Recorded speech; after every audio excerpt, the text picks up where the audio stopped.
തുടർച്ചയായ 3 ദിവസം നിയമസഭയിൽ അടിയന്തര പ്രമേയം ചർച്ചയ്ക്കെടുത്തുവെങ്കിലും ഇന്നിപ്പോൾ പ്രതിപക്ഷത്തിന്റെ ആവശ്യം തള്ളിയിരിക്കുകയാണ്. ഇന്ന് ശബരിമലയിലെ സ്വർണ്ണപ്പാളിയിലുണ്ടായ കുറവ്, തൂക്കത്തിലുണ്ടായ കുറവായിരുന്നു പ്രതിപക്ഷം സഭയിൽ ഉന്നയിച്ചത്. അതിൽ ഹൈക്കോടതിയിൽ നിന്നടക്കം വലിയ രീതിയിലുള്ള വിമർശനങ്ങൾ, ചില ചോദ്യങ്ങൾ ദേവസ്വം ബോർഡിനടക്കം നേരിടേണ്ടി വരുന്നു. അപ്പോൾ അതടക്കം ഉന്നയിച്ചുകൊണ്ടായിരുന്നു ഇന്ന് അടിയന്തര പ്രമേയ നോട്ടീസ് നൽകിയത്. പക്ഷേ തള്ളുകയാണ് ചെയ്തിരിക്കുന്നത്. വിവരങ്ങൾ നൽകാനായി സൈഫ് സൈനുദ്ദീൻ ചേരുകയാണ്. സൈഫ്, ഇന്ന് പ്രമേയം ചർച്ചയ്ക്കെടുക്കേണ്ട, അടിയന്തര പ്രമേയം ചർച്ചയ്ക്കെടുക്കേണ്ട എന്നാണോ തീരുമാനിച്ചത്? എന്തായിരുന്നു പ്രതിപക്ഷത്തിന്റെ ആവശ്യം കാട്ടുന്നത്? കോടതിയുടെ പരിഗണനയിലിരിക്കുന്ന വിഷയമാണ്. എന്നിട്ടും ഇത് കൊണ്ടുവന്നതിന്റെ ഉദ്ദേശം അദ്ദേഹം സ്റ്റേറ്റ് ചെയ്യട്ടെ. മിനിസ്റ്റർ പറഞ്ഞോട്ടെ, നിങ്ങൾ ഇന്ററപ്റ്റ് ചെയ്യേണ്ട കാര്യം മിനിസ്റ്റർ പറയട്ടെ. യെസ്. എന്നിട്ടും കോടതിയുടെ പരിഗണനയിലിരിക്കുന്ന വിഷയം അനുവദിക്കില്ല ചെയർ എന്ന് അറിഞ്ഞിട്ടും കൊണ്ടുവന്നത് ഈ ആഗോള അയ്യപ്പ സംഗമം അട്ടിമറിക്കാൻ നടത്തിയ നീക്കങ്ങളെല്ലാം പരാജയം. സൈഫ് സൈനുദ്ദീൻ വിവരങ്ങൾ നൽകും. സൈഫ്, കോടതിയുടെ പരിഗണനയുള്ള വിഷയമാണ്, അതുകൊണ്ട് അത് പരിഗണിക്കാനാകില്ല എന്ന് പറഞ്ഞാണോ നോട്ടീസ് തള്ളിയത്? അതിൽ വലിയ പ്രതിഷേധത്തിലാണോ പ്രതിപക്ഷം? പ്രതിപക്ഷം ഇപ്പോൾ വാക്കൌട്ട് ചെയ്തിട്ടുണ്ട്. ശബരിമലയിലെ ദ്വാരപാലക ശില്പത്തിൽ സ്വർണ്ണപാളി അനുമതിയില്ലാതെ ഇളക്കിക്കൊണ്ടു പോവുകയും അതിൽ നിന്ന് 4 കിലോ സ്വർണം നഷ്ടപ്പെടുകയും ചെയ്ത വിഷയം ഹൈക്കോടതിയാണ് കഴിഞ്ഞ ദിവസം അത് ഗൗരവതരമായ വിഷയമാണെന്ന് പറഞ്ഞത്. ഇതാണ് തിരുവഞ്ചൂർ രാധാകൃഷ്ണൻ അടിയന്തര പ്രമേയ നോട്ടീസായി നൽകിയത്, പ്രതിപക്ഷം നൽകിയത്. ഈ വിഷയം സഭ നിർത്തി വെച്ച് ചർച്ച ചെയ്യണം എന്നുള്ളതാണ് പ്രതിപക്ഷം അടിയന്തര പ്രമേയ നോട്ടീസിലൂടെ ആവശ്യപ്പെട്ടത്. ഈ സഭാ സമ്മേളന കാലയളവിൽ കഴിഞ്ഞ 3 ദിവസത്തെ ചരിത്രപ്പെടുത്താൽ 3 വിഷയം പ്രതിപക്ഷം കൊണ്ടുവന്ന് 3 വിഷയം ചർച്ച ചെയ്യാൻ വേണ്ടിയുള്ള തീരുമാനം സംസ്ഥാന സർക്കാർ എടുക്കുകയും ചെയ്തു. അങ്ങനെ 3 വിഷയത്തിലും ചർച്ച നടന്നിട്ടുണ്ട്. ഇന്നെന്നാൽ ഈ വിഷയം പരിഗണിക്കുന്ന സമയത്ത് സ്പീക്കർ പറഞ്ഞത് ഇത് സബ്ജുഡിസായ വിഷയമാണ്, ഹൈക്കോടതിയുടെ പരിഗണനയിലിരിക്കുന്ന കാര്യമാണ്. അതുകൊണ്ട് നിയമസഭാ ചട്ടത്തിലെ 52 ചട്ടം 52 പ്രകാരം ഇത് അനുവദിക്കാൻ കഴിയില്ല എന്ന നിലപാട് സ്പീക്കർ സ്വീകരിക്കുകയായിരുന്നു. അപ്പോൾ പ്രതിപക്ഷം സഭയിൽ നിന്ന് വാക്കൌട്ട് ചെയ്തിരിക്കുകയാണ്. അടിയന്തര പ്രമേയത്തിന് അനുമതി നിഷേധിച്ചോടെയാണ് പ്രതിപക്ഷം പ്രതിഷേധത്തിലേക്ക് കടന്നിരിക്കുന്നത്. കോടതിയുടെ പരിഗണനയുള്ള വിഷയമാണ്, അതുകൊണ്ട് അത് പരിഗണിക്കാനാകില്ല എന്ന് പറഞ്ഞായിരുന്നു നോട്ടീസ് തള്ളിയത്. പക്ഷേ വളരെ ഗൗരവതരമായ വിഷയമാണ്. നേരത്തെയും കോടതിയുടെ പരിഗണനയുള്ള വിഷയങ്ങൾ പരിഗണിച്ചിട്ടുണ്ട്. ഹൈക്കോടതി അന്വേഷണത്തിന് ഉത്തരവിട്ട വിഷയമാണ്. അതുകൊണ്ട് വലിയ രീതിയിൽ ഗൗരവതരത്തിൽ ചർച്ച ചെയ്യേണ്ട വിഷയമാണ് എന്നാണ് പ്രതിപക്ഷം ചൂണ്ടിക്കാട്ടിയത്. പക്ഷേ ഇപ്പോൾ നോട്ടീസ് തള്ളിയിരിക്കുകയാണ്. തുടർച്ചയായ 3 ദിവസവും അടിയന്തര പ്രമേയം ചർച്ചയ്ക്ക് എടുത്തിരുന്നു. പ്രതിപക്ഷം ഉന്നയിച്ച വിഷയങ്ങൾ കഴിഞ്ഞ 3 ദിവസവും നിയമസഭയുടെ പരിഗണനയിലെത്തുക, അത് ചർച്ച ചെയ്യുകയും ചെയ്തിരുന്നു. 2 മണിക്കൂർ നീണ്ട ചർച്ചയായിരുന്നു കഴിഞ്ഞ 3 ദിവസങ്ങളും നമ്മൾ കണ്ടത്. ആദ്യ ദിവസം പോലീസ് മർദ്ദനമായിരുന്നെങ്കിൽ പിന്നീട് അമീബിക് മസ്തിഷ്ക ജ്വരം പടരുന്നതിലുള്ള ആശങ്കയും, ഇന്നലെ ചർച്ചയ്ക്ക് വന്നത് സംസ്ഥാനത്തെ അവശ്യ സാധനങ്ങളുടെ വിലക്കയറ്റവും. ഈ 3 വിഷയങ്ങളായിരുന്നു നിയമസഭയിൽ അടിയന്തര പ്രമേയമായി പ്രതിപക്ഷം ഉന്നയിക്കുകയും അതിൽ ചർച്ച ഉണ്ടാവുകയും ചെയ്തത്. പക്ഷേ ഇന്ന് ഉന്നയിച്ചതിന് ആ വിഷയം പരിഗണിക്കാനാകില്ല എന്നാണ് ഇപ്പോൾ സ്പീക്കർ ചൂണ്ടിക്കാട്ടിയിട്ടുള്ളത്. ശബരിമലയിലെ സ്വർണ്ണപ്പാളിയുടെ തൂക്കത്തിലുണ്ടായ കുറവ് അത് വളരെ ഗൗരവതരമായ വിഷയമാണ്, അത് ചർച്ചയ്ക്കെടുക്കണം എന്നായിരുന്നു പ്രതിപക്ഷം അടിയന്തര പ്രമേയമായി നോട്ടീസ് നൽകിയത്. പക്ഷേ അത് കോടതിയുടെ പരിഗണനയിലുള്ള വിഷയമാണ് എന്ന് ചൂണ്ടിക്കാട്ടിക്കൊണ്ട് നോട്ടീസ് തള്ളുകയാണ് ചെയ്തത്. സൈഫ് തുടരുന്നുണ്ട്. സൈഫ്, ഇപ്പോൾ പ്രതിപക്ഷം ഒന്നടങ്കം സഭ ബഹിഷ്കരിച്ചോ?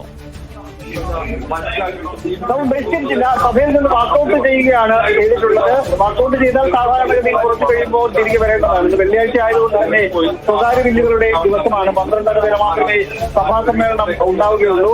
വെള്ളിയാഴ്ചകളിൽ സാധാരണ പ്രധാനപ്പെട്ട നോട്ടീസുകൾ നൽകി അത് സഭ ബഹിഷ്കരിച്ച് ബഹളം വെച്ച് സഭ പിരിഞ്ഞു പോകുന്ന രീതിയാണ് കഴിഞ്ഞ കാലങ്ങളിൽ കണ്ടതെങ്കിൽ ഇന്ന് പ്രതിപക്ഷം ബഹിഷ്കരണത്തിനോ ബഹളത്തിനോ തയ്യാറായിട്ടില്ല, വാക്കൌട്ടിന് മാത്രമാണ് തയ്യാറായിട്ടുള്ളത്. എന്നാൽ അതുകൊണ്ട് തന്നെ പ്രതിപക്ഷാംഗങ്ങൾ അല്പസമയത്തിനകം തന്നെ മാധ്യമങ്ങളെ കണ്ട് കാര്യങ്ങൾ വിശദീകരിക്കും.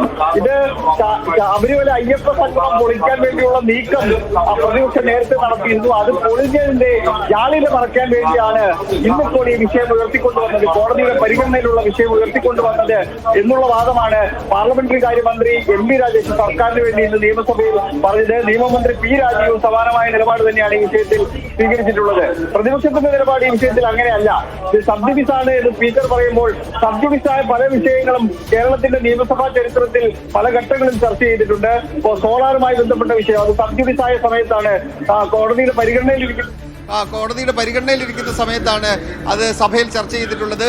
ബാർക്കോഴയുമായി ബന്ധപ്പെട്ട വിഷയം അത് സബ്ജുഡിസ് ആയിരുന്ന സമയത്താണ് സഭയുടെ സഭയിൽ ചർച്ച ചെയ്യാൻ വേണ്ടിയുള്ള തീരുമാനം എടുത്തിട്ടുള്ളത്. അതുകൊണ്ട് അങ്ങനെ ഒരു പ്രസിഡന്റ് കേരളത്തിന്റെ നിയമസഭയിലുണ്ട്.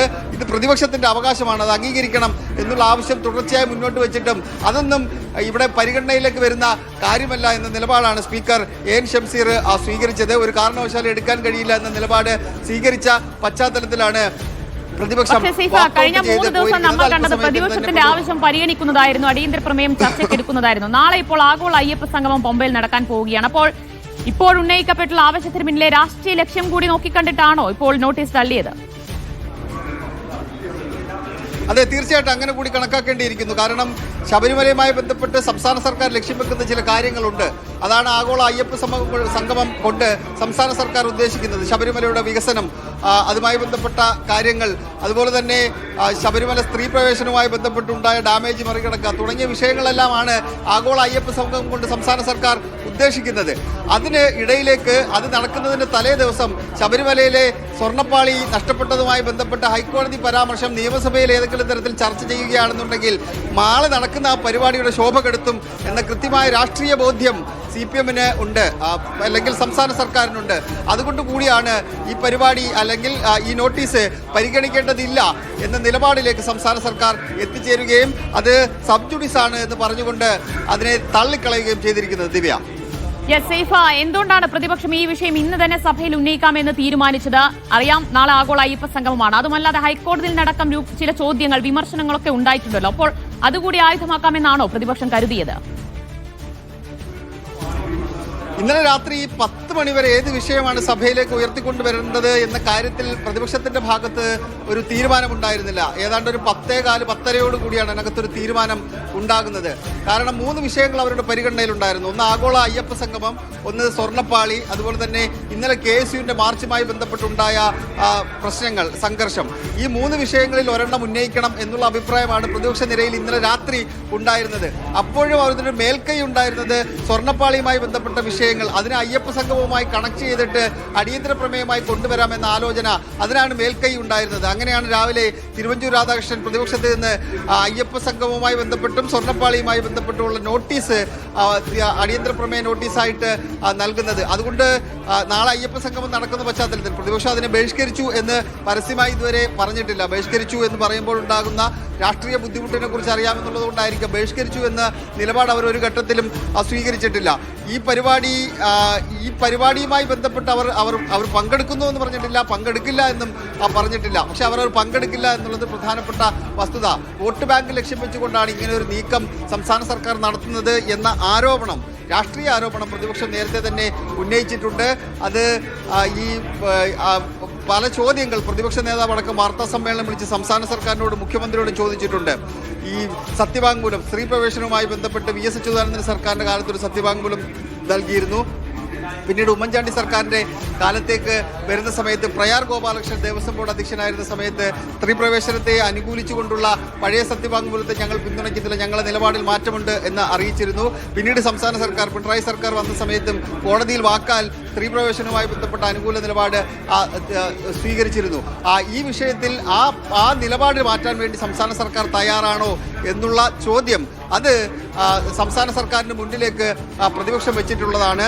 ഇനി ഇതിനിടയിൽ ഈ വിഷയങ്ങളെല്ലാം സ്വാഭാവികമായും ശബരിമല വിഷയം പരിഗണിക്കാൻ സമ്മതിച്ചു കഴിഞ്ഞാൽ അത് ചർച്ചയായി വരുമ്പോൾ സ്വാഭാവികമായി യുവതീ പ്രവേശനത്തിലെ സർക്കാരിന്റെ നിലപാടും സത്യവാങ്മൂലവും ഒക്കെ ഉറപ്പായും ഉയർന്നു വരും. അതിന് ഉത്തരം പറയേണ്ടി വരും. അതുകൂടി ഭയന്നിട്ടായിരിക്കുമോ ഇന്നിപ്പോൾ നോട്ടീസ് തള്ളിയിട്ടുണ്ടാവുക?